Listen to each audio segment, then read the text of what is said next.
और जानो, और कोई भी काम करो तो उससे पहले कम से कम थोड़ा सा मंथन कर लो, चिंतन कर लो कि आप जिस पैसे को पानी की तरह बहा रही हो, उस पैसे को कमाने के लिए आपके पुरुष सुबह निकलते हैं और रात को घर में आकर घुसते हैं, तब जाकर आपके बच्चों को अच्छी शिक्षा मिलती है, अच्छे कपड़े मिलते हैं, अच्छा खाना मिलता है। लेकिन हम उस तरफ बिल्कुल भी ध्यान नहीं दे रहे हैं और हम क्या करते हैं कि पैसा उन त्योहारों पर खर्च कर देते हैं जिनसे कि हमारा कोई लेना देना नहीं है। कितनी महिलाएं ऐसी है जो करवा चौथ का व्रत यहाँ पर करती है? ईमानदारी से बताना, करवा चौथ का व्रत सारी महिलाएं करती हैं। किस लिए करवा चौथ का व्रत करते हैं? किस लिए? पति का खर्चा कराने के लिए।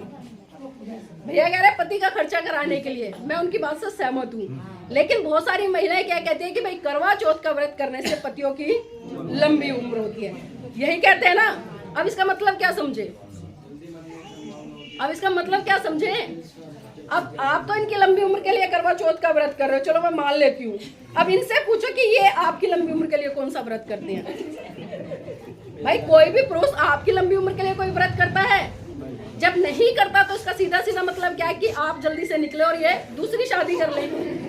भाई इसका मतलब तो यही हुआ ना, अगर हम सही मायने में सोचे तो। लेकिन हम इन चीजों पर जाकर कभी भी चर्चा नहीं करते हैं।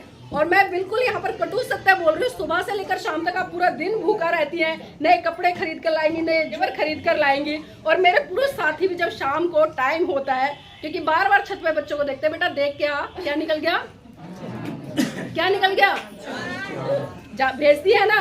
अब एक बात बताइए, जब कई बार बचपन में आपका बच्चा रोता है, शाम का समय होता है और चांद निकला होता है, तो आप खुद क्या कहती हैं कि बेटा देख चंदा मामा निकल गया।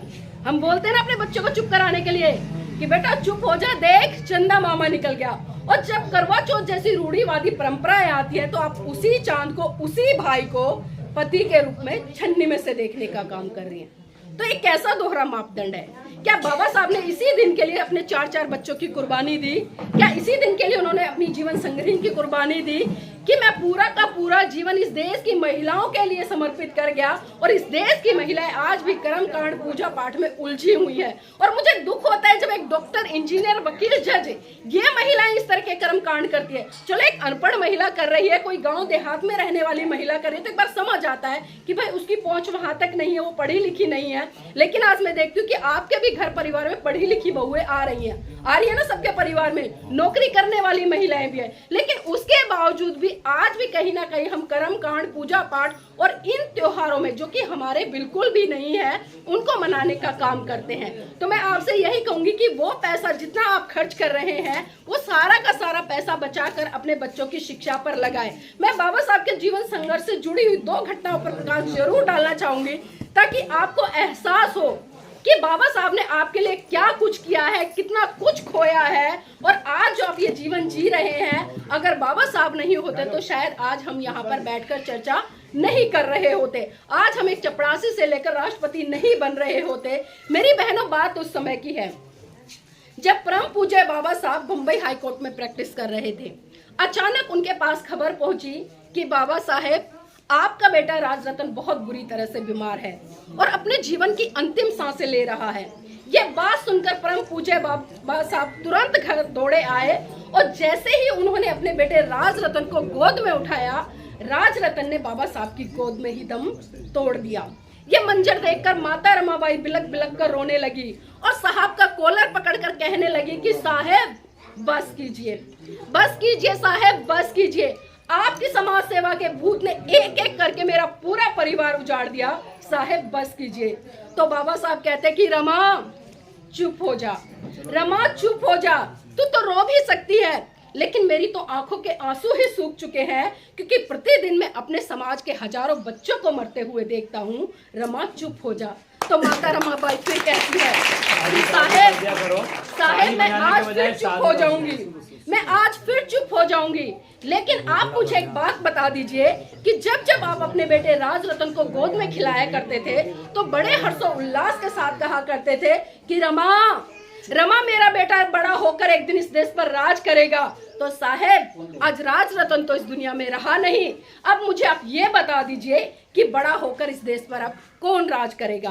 तो बाबा साहब माता रमाबाई को धानस बनाते हुए फिर कहते हैं और राज रतन के पार्थिव शरीर पर हाथ रखकर कसम खाते हैं कि रमा मैं भारत देश में एक दिन ऐसा काम करके जाऊंगा कि भारत की हर रमा की कोख से जल लेने वाला राज रतन इस देश पर राज करेगा, इस देश पर राज करेगा। और वो राज मेरी बहनों, मेरे भाइयों, आज हम लोग संविधान के माध्यम से कर रहे हैं। परम पूज्य बाबा साहब ने संविधान के माध्यम से आपको एक वोट देने तक से लेकर एक शासक बनने तक का अधिकार दिया, लेकिन विडंबना है कि ना तो हमने बाबा साहब के 4-4 बच्चों की कुर्बानी को समझा, ना ही संविधान के तहत जो वोट की ताकत थी उसको समझा।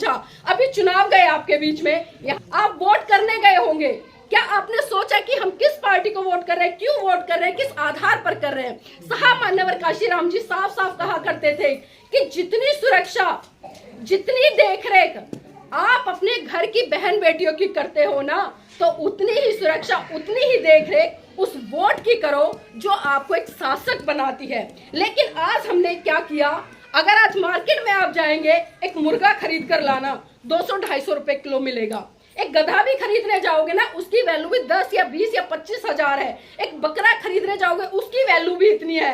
लेकिन विडंबना है कि आज मेरे बहुजन समाज के लोगों ने उस वोट की वैल्यू को उस मुर्गे, उस बकरे, उस गधे से भी कम कर दिया है और मात्र एक दारू के बदले या 500 के नोट के बदले, एक साड़ी के बदले, एक कम्बल के बदले हम अपना बहुमूल्य वोट जो एक बेटी के बराबर है, उसको कहीं ना कहीं हम उन पार्टियों को देने का काम करते हैं जो शासन करने के बाद, जो सत्ता में आने के बाद हमारे ऊपर अत्याचार, शोषण करती है, हमारे बच्चों से शिक्षा छीनती है, हमारे बच्चों से रोजगार छीनती है। और इतना ही नहीं, जब हमारे समाज की बहन बेटियों पर अत्याचार, शोषण होता है, हम सड़कों पर आंदोलन करते हैं, लेकिन तब हमारे बचाव के लिए कोई नहीं आता। आपने मनीषा बाल्मीकि हाथरस जो कांड था सब जानते होंगे, कितनी निर्मम हत्या थी। एक बेटी जिसका कोई दोष नहीं था, उसके साथ में कितनी विभत्स घटना हुई और सत्ताधारी लोगों ने आज भी उसको इंसाफ देने का काम नहीं किया। दिल्ली में अंजलि हत्याकांड हुआ, 12-13 किलोमीटर तक एक बहुजन समाज की बेटी के साथ में सामूहिक बलात्कार किया गया, उसको गाड़ी के नीचे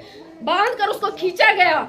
आज भी वो बेटी इंसाफ के लिए, उसके परिवार पूरा लड़ रहा है, वो बेटी इस दुनिया में नहीं है। क्या उसको इंसाफ मिला? कारण क्या था? क्योंकि जब इन सत्ताधारी लोगों को हमारा वोट लेना होता है तो हम हिंदू हो जाते हैं, और जब हमारी बहन बेटियों के ऊपर अत्याचार, शोषण होता है, तब हम दलित हो जाते हैं। और बाबा साहब ने आपको साफ साफ संदेश दिया। 1935 में बाबा साहब ने एवला की धरती से साफ साफ घोषणा की कि मैं हिंदू धर्म में पैदा हुआ, ये मेरे बस की बात नहीं थी, लेकिन मैं हिंदू धर्म में मरूंगा नहीं। और ठीक 21 साल बाद 14 अक्टूबर सन 1956 में नागपुर की पावन धरती पर बाबा साहब ने 7-8 लाख लोगों के साथ में बौद्ध धर्म की दीक्षा ली। लेकिन विडंबना है कि वो 7-8 लाख लोग कहाँ चले गए?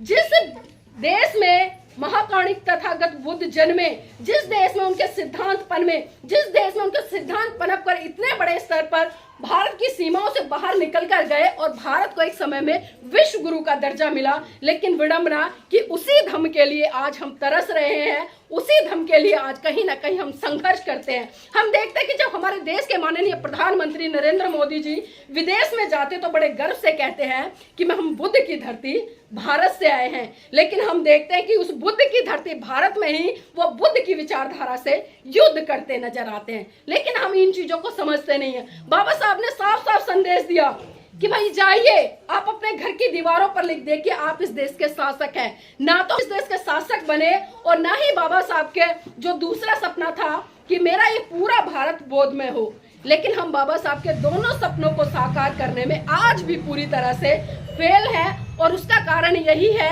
कि ना तो हम संगठित हैं, ना ही हम संघर्ष कर रहे हैं, और ना ही आज हम सही रूप से शिक्षित हो रहे हैं। अगर शिक्षित होने की बात करूं तो आज हम अपने बच्चों को किस दिशा में शिक्षित कर रहे हैं? सिर्फ डिग्रियां ली, पढ़ाई करी और उसके बाद में नौकरी लग जाए, इतना ही शिक्षित कर रहे हैं, मतलब एक एकेडमिक एजुकेशन दे रहे हैं। लेकिन बाबा साहब ने कौन सी शिक्षा की बात करी? बाबा साहब ने कहा कि जब तक आप अपने दुश्मन की पहचान नहीं करते, जब तक आप अपने दुश्मन को दुश्मन नहीं समझ लेते, आपका शिक्षित होने का कोई भी फायदा नहीं है। आज हम देख रहे हैं कि हमारे ही समाज के पढ़े लिखे लोग मैं इसलिए कह रही हूँ क्योंकि वो अच्छी अच्छी और बड़ी बड़ी डिग्रियां लेकर बैठे हैं, लेकिन वो आरएसएस या भाजपा की गुलामी करते नजर आ रहे हैं। तो क्या हम उन्हें शिक्षित कह सकते हैं? कह सकते हैं उन्हें शिक्षित?